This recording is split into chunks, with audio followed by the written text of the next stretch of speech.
This is Cashflow Ninja, episode 265 with John Williams.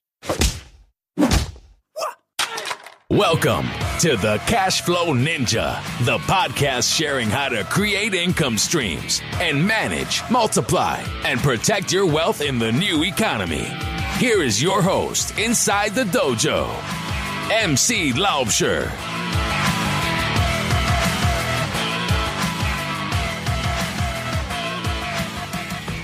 Hello, Cashflow Ninjas. MC Laubscher here, and welcome to another episode of the Cashflow Ninja. I have a great show for you today, and in today's show, we're going to look at the analysis behind and beyond government economic reporting. Have you ever wondered why the CPI, GDP, and unemployment numbers run counter to your personal and business experiences? The problem lies in biased and often manipulated government reporting. My guest today is John Williams. John has been a private consulting economist and a specialist in government economic reporting for more than 30 years. His economic consultancy is called Shadow Government Statistics, shadowstats.com. His early work in economic reporting led to front-page stories in the New York Times and Investors Business Daily. He received a bachelor's degree in economics and a cum laude from Dartmouth College in 1971 and was awarded a master's degree in business administration from Dartmouth's Amos Tuck School of Business Administration in 1972, where he was named an Edward Tuck Scholar. Please share your feedback and thoughts on today's interview. You can let me know your thoughts on Twitter by tweeting me at MC Laubscher or by email at info@cashflowninja.com. And please remember to join our mailing list by signing up at cashflowninja.com or texting Cashflow Ninja to 44222. To ensure you never miss one of our episodes, you can download our free interactive smartphone apps on the Apple and Google Play app stores. The wealthiest investors on the planet know how to capture their wealth and leverage it to perpetually grow it. If you're interested in learning the premier strategies of the wealthiest individuals and families on the planet, you can access an educational webinar at cashflowninja.com/be-the-bank. John, welcome to the show. MC, thank you for having me. Can you please share a little bit about your background and journey with my listeners? Be happy to. I've been a consulting economist for, oh my goodness, it's, 35 years anyway. Started looking to go into family business that imported chainsaws from what was then West Germany, and went to Dartmouth College, studied economics, German, went on to the Tuck Business School and got into econometric modeling. Their oldest aimed at prepping me for moving into the family business. First day on the job, Richard Nixon floated the dollar. And I cut my teeth in the currency markets with what was then a very unusual trading and volatility patterns. Our product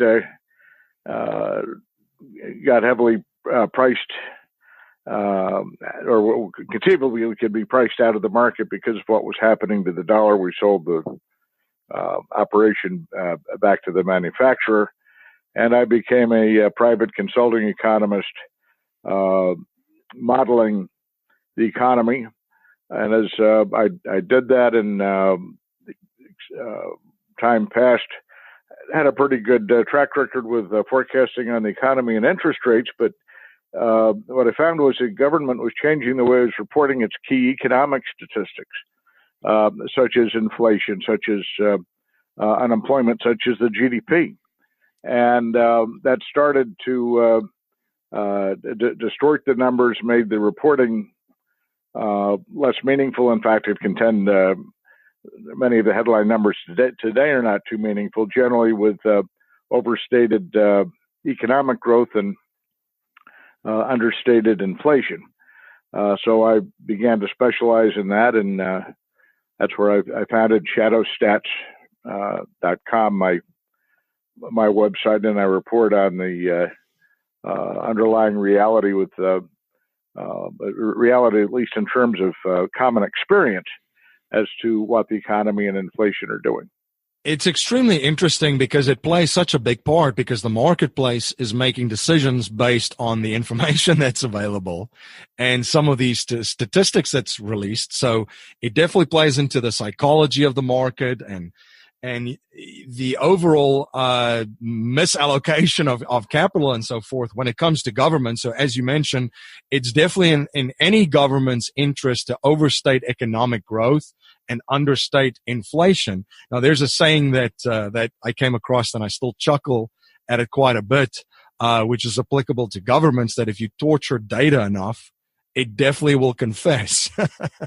So, John, can you please share why these official statistics and indicators such as unemployment and economic growth is so different than what the real and actual numbers are? And what are some of the methods that the government use to calculate the statistics, and how have they changed over time?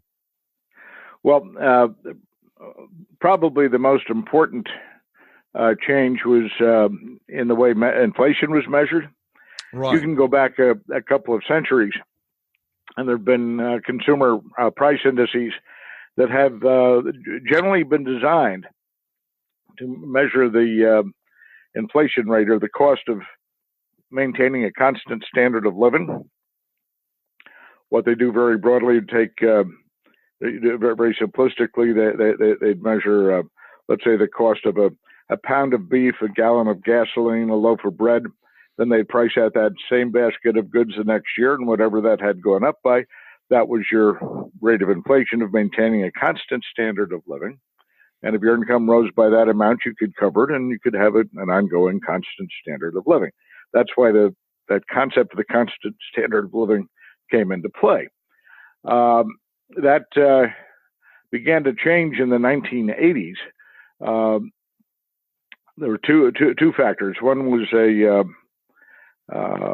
what they did with what they called hedonic quality adjustments, and that's a little separate from the constant standard of living, because this is what the government would do as they measured, let's say, the standard CPI. They would make indeed legitimate quality adjustments where products were changing, and you could measure the effect on inflation. For example, let's say survey the grocery stores of an 8-ounce candy bar. 1 month was in a certain size package, and the next month the same size package had a 4-ounce candy bar.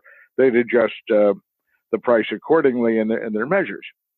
But in the 80s, the government started making quality adjustments that were not directly measurable, or that the consumer didn't recognize. For example, they reformulated gasoline to get better air quality. The effect was to knock about 10 cents per gallon off of gasoline, which at the time was a pretty big percentage of the gasoline price.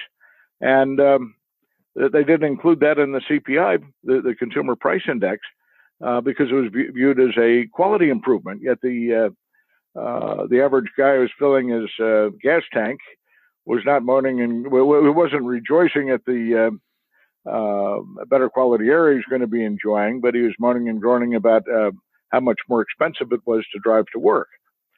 And it's my contention that a CPI measure, and I think this is what most people look at, reflects your cost of living as you perceive it, the way you want to live. And you get into the 90s, they changed the concept of maintaining a constant standard of living by allowing for substitution. This was heavily publicized. Alan Greenspan, Michael Boskin had a commission. Newt Gingrich was rooting for it in Congress. The idea there was that if you could have substitution in the index, where, for example, let's say steak got overly expensive, people would buy more chicken. That may be what people did in practice, but if you're measuring a constant standard of living, you want to be able to still buy the more expensive steak if you want without having to scrimp. So you don't have substitution in the constant standard of living concept, but they shifted it to a constant standard of living, significantly reducing the headline inflation rate. And the purpose behind that it was very publicly expressed, and I'm surprised it didn't generate more of a public outcry, was to reduce the budget deficit. How did they reduce the budget deficit? Well, by having a lower inflation rate, it reduced the cost of living adjustments for people on Social Security. It also boosted taxpayers into higher tax brackets where they adjusted the tax brackets on an inflation-adjusted basis. And in fact, a new index that they came up with that's fully substitution-based was just tacked on to the recent tax reform, boosting people into higher tax brackets. Average person on Social Security knows that he or she is not getting a cost of living adjustment that covers the increase in the cost of living. And that's deliberate by the government. It was aimed at cutting their costs. But guess what? There are two things with that. One, lower inflation using that in reporting your inflation-adjusted economic measures, which is the way most measures are viewed. You don't want to be measuring the cost of inflation in terms of your economic growth. You want it net of inflation. If you understate a series such as real retail sales or the GDP with using too low a rate of inflation, it actually overstates the inflation-adjusted growth. So it boosts the growth. The headline numbers get grow. I mean, they're expanded. Like the GDP is probably 2 percentage points over the annual growth is about 2 percentage points above where it should be, which means you haven't had any recovery since the crash in the economy into 2007. But for the consumer, since all the changes that started back in 1980, if the series had not been changed, you'd be looking at cost of living adjustment 7 percentage points higher. It's significant. It's significant, and it really impacts Main Street, and people see this, the inflation. I mean, yeah, most folks know what they paid for something in the 70s and the 80s and the 90s if they've been alive that long, and also what they're paying for it right now. So, they can say whatever they want to about what the official rate is. But I just want to drive a point home for folks too that you just mentioned, John, is the substitution rate. So basically, I mean, it's quite incredible where they said using the steak analogy or example, if you used to purchase filet mignon and now filet mignon has become too expensive, now maybe you'll switch to a flank steak, which is not the same, and include that in how you calculate it. So this is truly very 1984-ish. What would you say right now? Are we looking at the actual real rate of inflation? And where do you see inflation going in the coming years? Currently, it'd be in the 9 to 10% range. Okay. As it was measured back in the 1980s before they started all these changes. Where it goes remains to be seen, but with the budget deficit as it is, and the true budget deficit, when you look at it on an accrual basis, not a net present value basis, and the unfunded liabilities. For example, you have right now the government obligated to pay Social Security benefits for people in the system, Medicare benefits. All this is projected out into the future. And what the accountants do is they adjust for the future value of money, and they'll tell you how much you need in hand today to cover that going into the future.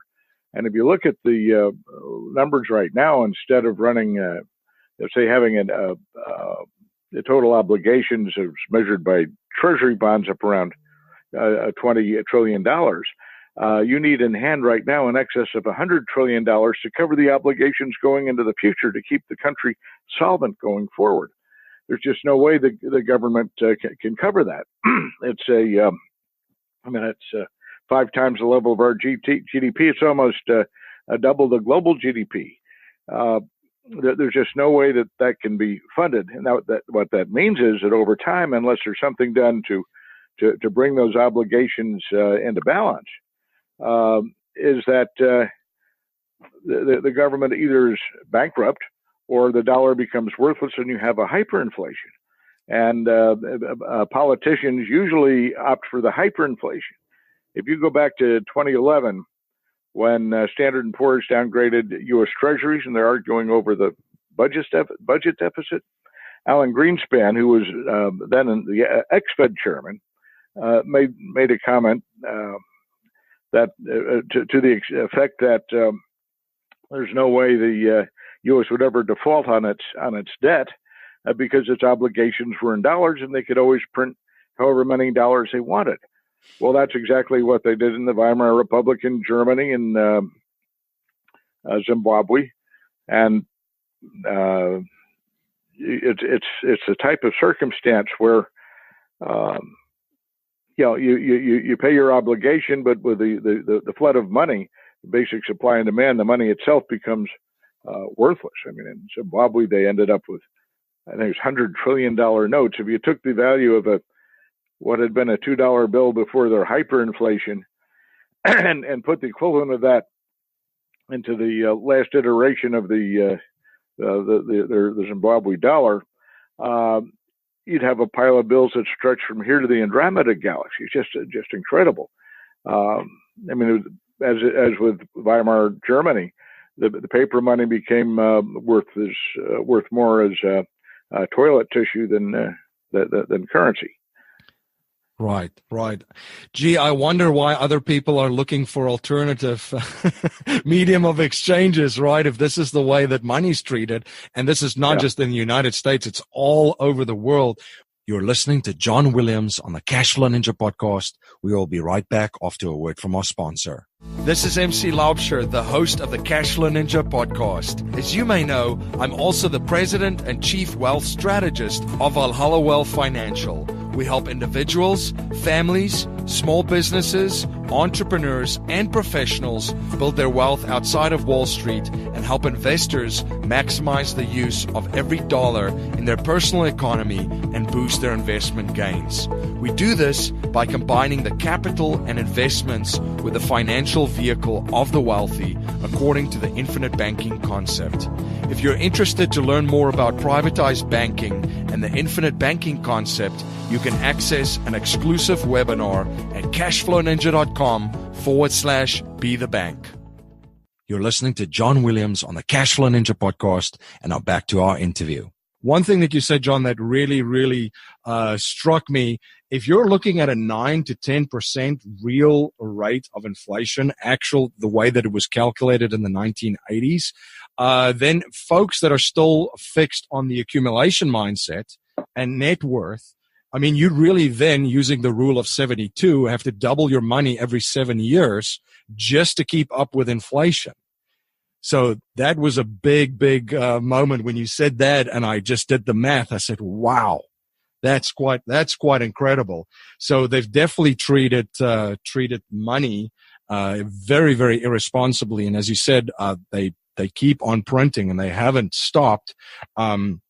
Now, let's talk about another facet that is an enormous part of any economy, and that is unemployment. And this is also a number that is skewed, and it doesn't matter who's in office, whether it's, the Obamas or the Bushes or the Clintons or President Trump. It's favorable for them to have this skewed. Can you share a little bit more about what the real unemployment rate is and the actual percentage of the U.S. working population that is actually at work and not unemployed? Well, the headline unemployment number is it's the number of unemployed as a percentage of the labor force being the unemployed plus the employed. If people are employed, that's usually counted. The question is counting the number of people who are unemployed. And there it's a matter of definition. The headline definition is you have to be actively looking for work. If you've been looking for work in the last 4 weeks, if you meet those qualifications, generally you're counted as unemployed. What happened in the Great Recession, and there's still elements here that are widely in play. A lot of people just couldn't find work, even though they wanted work, and they gave up looking for work, hoping things would still get better. I mean, they may still look for work, but they were not looking for work within the last 4 weeks, so they were no longer counted as unemployed, at least in the headline unemployed. That's the number that gets published each month. If you've given up looking for work, they'll still count you in a broader measure they have, which is the U3 is the number they use for the headline number. That's the headline unemployment rate. The broadest government measure is U6, and that includes what they call discouraged workers, people who would like to work, but they haven't actively looked for work in the last year. That's so where the one is the first one's around 4%. The second one's up around 9%, and if you go back to before this whole series was redefined in 1994, which not so coincidentally is when NAFTA came into being, and there's a perception that there'd be a lot of people losing jobs and perhaps losing them permanently. They redefined the long-term discouraged worker to be a person who hadn't looked for work in a year, but after a year, they just drop you out of that measure. They used to not drop you out of the discouraged worker category. They keep you there. So they changed that in 1994. So where you're, let's say, 9% with the U6 rate, I estimate where it would be had they not changed that and you counted the people, long-term discouraged workers, displaced workers. I do a fair amount of estimation and modeling with it, but I come up with something right now that's around 22%, and that's more than double the worst headline number. Wow, that is a very, very large number, and what I just picked up too, it's quite remarkable that when the government went into all this free trade agreements, which NAFTA and all these other ones, all of a sudden they changed the way, as you mentioned, or made adjustments to a lot of the variables that they utilize to calculate unemployment. So they knew what was coming down the line. Yes. Oh, it's, this is shocking, and it should be shocking, but it's not to be not expected, right? Well, no, there's nothing unusual. The government trying to keep its numbers as happy as possible. It's an easy political ploy, but guess what? I mean, the reason they do it is they want to appeal to the voters, make the voters happy. But I have found that over time, the average guy's got a pretty good sense of what's going on. You talk to Main Street USA. Very difficult to fool Main Street USA as to what's happening. And as a result, normally you can predict elections, changes in administrations or political parties controlling the White House based on the economic statistics. Right. Some of the measures get shifted over time, but for example, if you look at disposable income, take-home pay net of inflation, with all the gimmicking that they've done with it, and they try and put it on something of a consistent basis.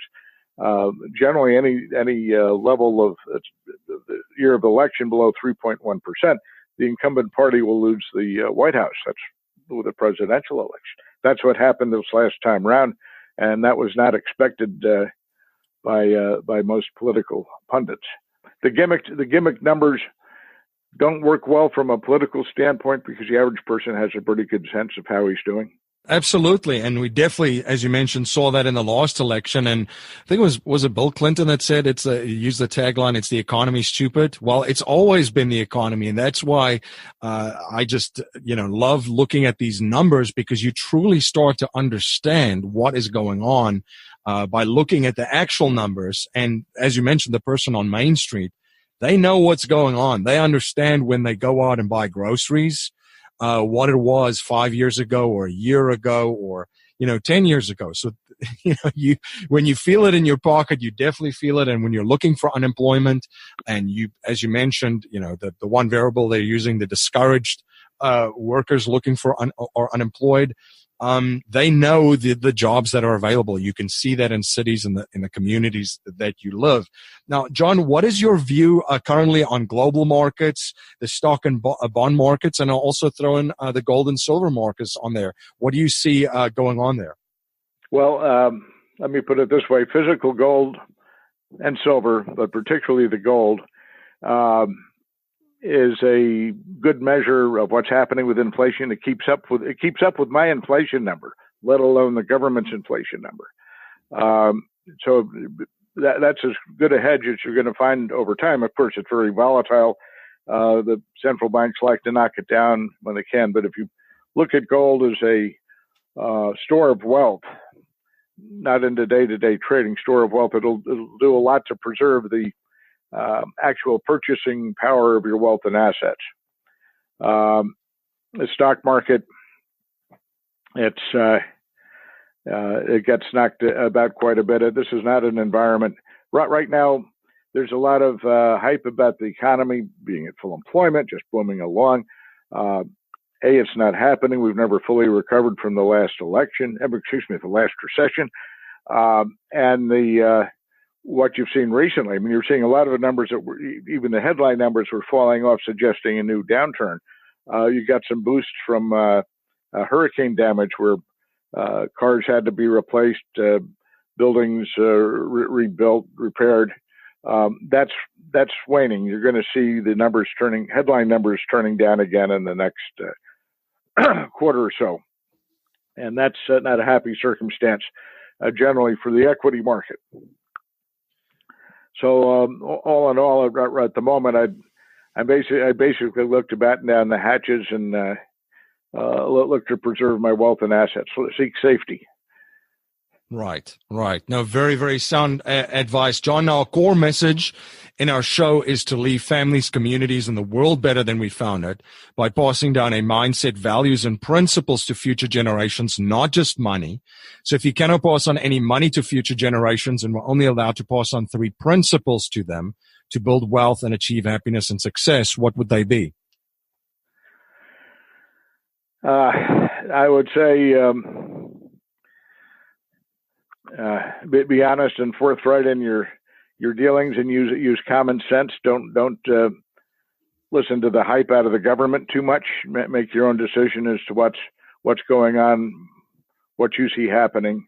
Because what you see happening is most likely going to be a lot closer to reality than what you see in the public media going forward into the future. John, where can my listeners learn more about you, your amazing report that you put out, and get in touch with you? Well, I have a website, shadowstats.com. I put out a weekly electronic newsletter, usually twice a week. It was once or twice a week, depends on what's being published. The website, again, shadowstats.com, has a number of articles on it that are free there for the public. The newsletter itself is by subscription, $175 a year, $89 for 6 months. But you'll find on the site a lot of articles that give you background on what we've been talking and the underlying reality of some of the headline economic statistics.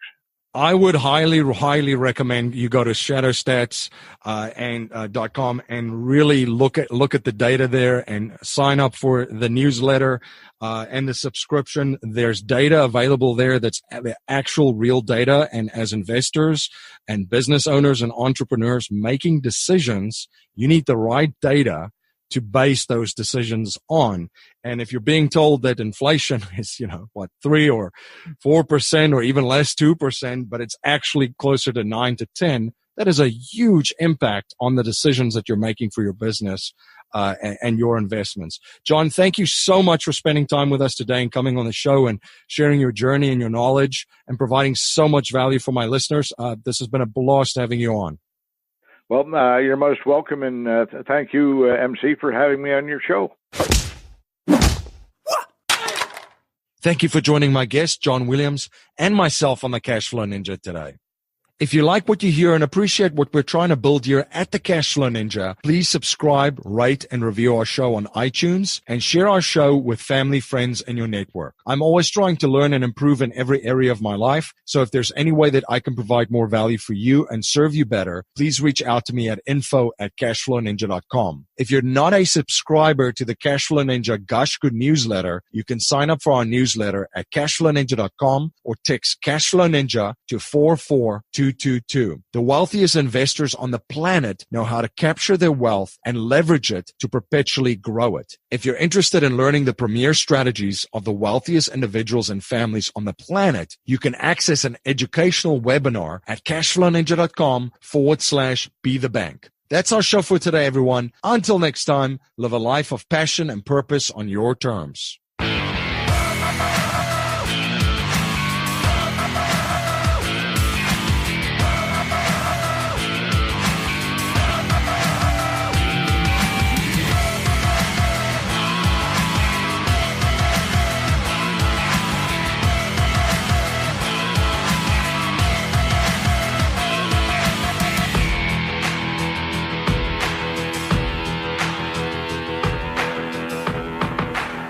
This presentation is for educational and informational purposes only. The information being presented and considered does not consider your particular financial objectives or situation, and it does not make personalized recommendations. This material is not intended to replace the advice of a qualified tax and legal advisor or other qualified professionals, and you should not use the information in place of a customized consultation with a licensed professional regarding your specific personal financial objectives, situation, and needs. We believe the information provided is reliable, but we do not guarantee its accuracy, timeliness, or completeness.